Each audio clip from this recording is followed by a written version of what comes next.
Hi friends, welcome to my channel Krisa's Kitchen Recipe. இன்னைக்கு வீடியோல நம்ம ரொம்ப ஈஸி அண்ட் டேஸ்டியான மைதா கேக் எப்படி பண்றதுன்னு தான் பார்க்க போறோம். குறைவான பொருட்களை வச்சு ரொம்ப ஈஸியா பிகினர்ஸ் கூட இந்த கேக் செய்ய முடியும். ஈவினிங் டைம்ல டீ டைம் ஸ்நாக்ஸ்க்கு செஞ்சு பாருங்க. டீயோட வச்சு சாப்பிட்றதுக்கு ரொம்ப நல்லா இருக்கும். இதை நீங்க ஒரு டைம் செஞ்சு வச்சிட்டீங்க அப்படின்னா நல்லா ஏர்டைட்டா இருக்க கண்டெய்னர்ல போட்டு வச்சுக்கிட்டீங்கன்னா ஒரு வாரம் வரையில் ஸ்டோர் பண்ணிக்கலாம். இப்போ வாங்க இந்த ரெசிபி எப்படி பண்றதுன்னு பார்க்கலாம். ஃபஸ்ட்டு இந்த ரெசிபி பண்ணுறதுக்கு ஒரு அகலமான பாத்திரமாக எடுத்துட்டு அதில் 2 கப் அளவு மைதா சேர்த்துக்கோங்க. இது கூடவே ஒரு பிஞ்ச் அளவு உப்பு சேர்த்துக்கோங்க.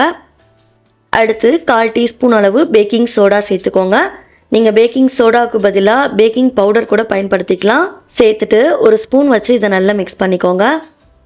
இதை நல்லா மிக்ஸ் பண்ணதுக்கப்புறமா 3 டேபிள் ஸ்பூன் நெய்யை உருக்கிட்டு சேர்த்துக்கோங்க.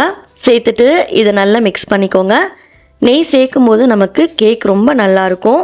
நீங்கள் நெய்க்கு பதிலாக பட்டர் கூட உருக்கிட்டு சேர்த்துக்கலாம். நெய்யோட ஃப்ளேவர் உங்களுக்கு பிடிக்காது அப்படின்னா அதுக்கு பதிலாக நீங்கள் எண்ணெய் கூட லேசாக சூடுபடுத்திட்டு சேர்த்துக்கலாம். கை பொறுக்கிற சூடு வந்ததுக்கப்புறமா கையில் நல்ல மாவை மிக்ஸ் பண்ணிக்கோங்க. மிக்ஸ் பண்ணதுக்கப்புறமா மாவை கொஞ்சமாக கையில் எடுத்து பிடிச்சு பார்த்தீங்கன்னா இது மாதிரி பிடிக்க வரணும். இதை நல்லா மிக்ஸ் பண்ணதுக்கப்புறமா அடுத்து ஒரு மிக்ஸி ஜார் எடுத்துக்கோங்க. அதில் 3/4 கப் அளவு சர்க்கரை சேர்த்துக்கோங்க. கூடவே 4 ஏலக்காய் சேர்த்துக்கோங்க. சேர்த்துட்டு இதை நல்லா ஃபைன் பவுடராக அரைச்சி எடுத்துகிட்டு வந்துடலாம். சர்க்கரையை அரைச்சி எடுத்துகிட்டு வந்ததுக்கப்புறமா இது கூடவே 2 முட்டை சேர்த்துக்கோங்க. கூடவே 1 டேபிள் ஸ்பூன் பால் சேர்த்துக்கோங்க. சேர்த்துட்டு இதை மிக்சியில் நல்லா ஸ்மூத்தாக இருக்க மாதிரி அரைச்சி எடுத்துகிட்டு வந்துடலாம். இந்த அளவுக்கு நல்லா க்ரீமியாக இருக்க மாதிரி அரைச்சிக்கோங்க. இதில் நம்ம முட்டையோட ஸ்மெல் எதுவும் தெரியக்கூடாதுங்கிறதுக்காக தான் ஏலக்காய் சேர்த்துருக்கோம்.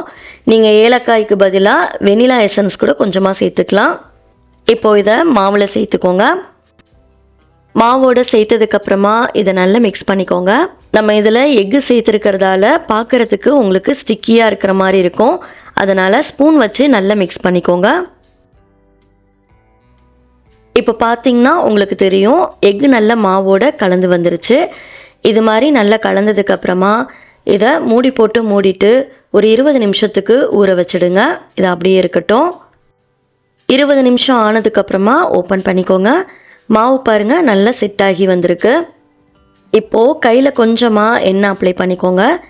எண்ணெய் தடவிட்டு சின்ன உருண்டையாக இது போல் உருட்டிக்கோங்க. மாவு பார்த்திங்கன்னா உங்களுக்கு நல்லா சாஃப்டாக இருக்கும். உங்களுக்கு எடுத்து உருட்டுறதுக்கும் ஈஸியாக இருக்கும். இப்போ இது மாதிரி நல்லா ரவுண்ட் ஷேப்க்கு உருட்டினதுக்கப்புறமா நம்ம எண்ணெயில் ஃப்ரை பண்ணி எடுத்துக்கலாம். பொரிக்கிறதுக்கு தேவையான எண்ணெயை சூடுபடுத்திக்கோங்க.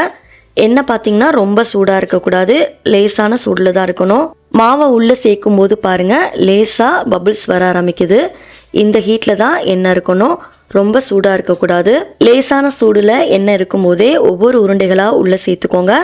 அடுப்பை லோ ஃப்ளேமில் வச்சுட்டு உருண்டைகளை உள்ளே சேர்த்துக்கோங்க.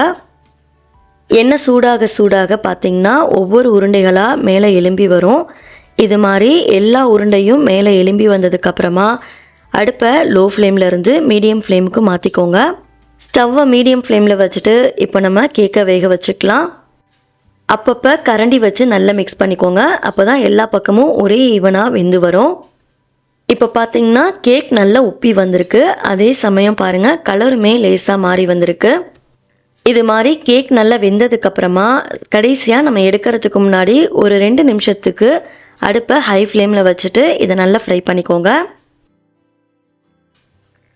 இதோட கலர் பார்த்திங்கன்னா இந்த அளவுக்கு நல்லா கோல்டன் ப்ரௌனுக்கு வந்ததுக்கப்புறமா இதை நம்ம வெளியில் எடுத்துடலாம்.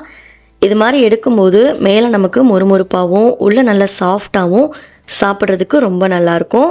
கேக் எல்லாத்தையும் வெளியில் எடுத்ததுக்கப்புறமா ஸ்டவ் ஆஃப் பண்ணிவிடுங்க. ஸ்டவ் ஆஃப் பண்ணிவிட்டு இதை நம்ம ஒரு பிளேட்டில் டிஷ்யூ பேப்பர் போட்டுட்டு வச்சிடலாம். எக்ஸ்ட்ரா ஏதாவது எண்ணெய் இருந்தாலும் இழுத்துட்டோம். அடுத்த பேட்ச் போடும்போது எண்ணெய் இது போல் சூடாக இருக்கக்கூடாது. அதனால் ஸ்டவ் ஆஃப் பண்ணிவிட்டு இதை ஒரு 2-3 நிமிஷத்துக்கு ஆற வச்சிடுங்க. மறுபடியும் லேசான சூடு வந்ததுக்கப்புறம் மீதம் இருக்க உருண்டைகளெல்லாம் உள்ளே சேர்த்துட்டு சேம் அதே ப்ராசஸ்லேயே நீங்கள் ஃப்ரை பண்ணி எடுத்துக்கோங்க.